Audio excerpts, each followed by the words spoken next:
ડાંગ જિલ્લાએ ધોરણ 12 સામાન્ય પ્રવાહમાં 97.21% પરિણામ સાથે રાજ્યમાં પ્રથમ ક્રમાંક હાંસલ કરીને ઇતિહાસ રચ્યો છે, જ્યારે ધોરણ 12 વિજ્ઞાન પ્રવાહમાં 89.71% પરિણામ સાથે રાજ્યમાં 8મો ક્રમાંક મેળવી જિલ્લાનું નામ શિક્ષણ ક્ષેત્રે રોશન કર્યું છે।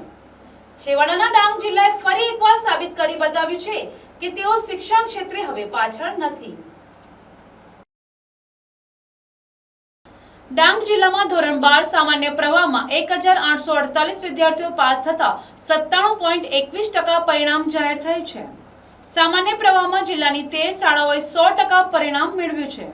ડાંગ જિલ્લામાં સામાન્ય પ્રવાહના ટોપ 5 વિદ્યાર્થીઓમાં આહવા એકલવ્ય શાળાનો અજય રામચંદભાઈ ગાવિત 90.93%, સાપુતારા એકલવ્ય શાળાનો રોશન ઉત્તમભાઈ ચૌધરી 90.80%, આહવા દીપદર્શન માધ્યમિક શાળાની જયશ્રીબેન રામુભાઈ કુંવર 89.60% અને જાગૃતિબેન ચેતરામભાઈ સાબળી 88.80% અને સાપુતારા એકલવ્ય બાલિકા નિવાસી શાળાની મમતાબેન ડીગુભાઈ ચૌધરી 87.71% જાહેર થયા હતા, જ્યારે વિજ્ઞાન પ્રવાહમાં 89.71% સાથે ડાંગનો રાજ્યમાં 8મો ક્રમ આવ્યો હતો।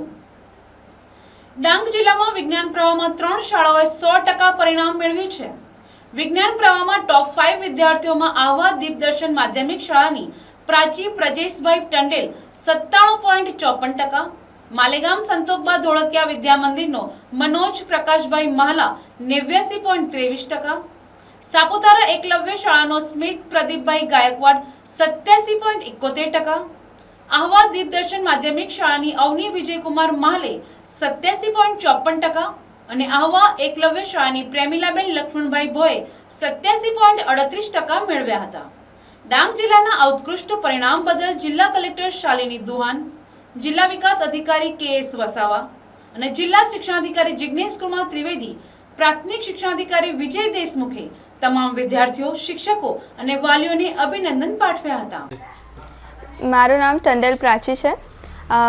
અત્યારે મારા સાયન્સનું રિઝલ્ટ આવ્યું, તેમાં મારા ઓવરઓલ પર્સન્ટાઇલ 99.99 અને મારા પર્સન્ટેજ 97.54 આવ્યા છે।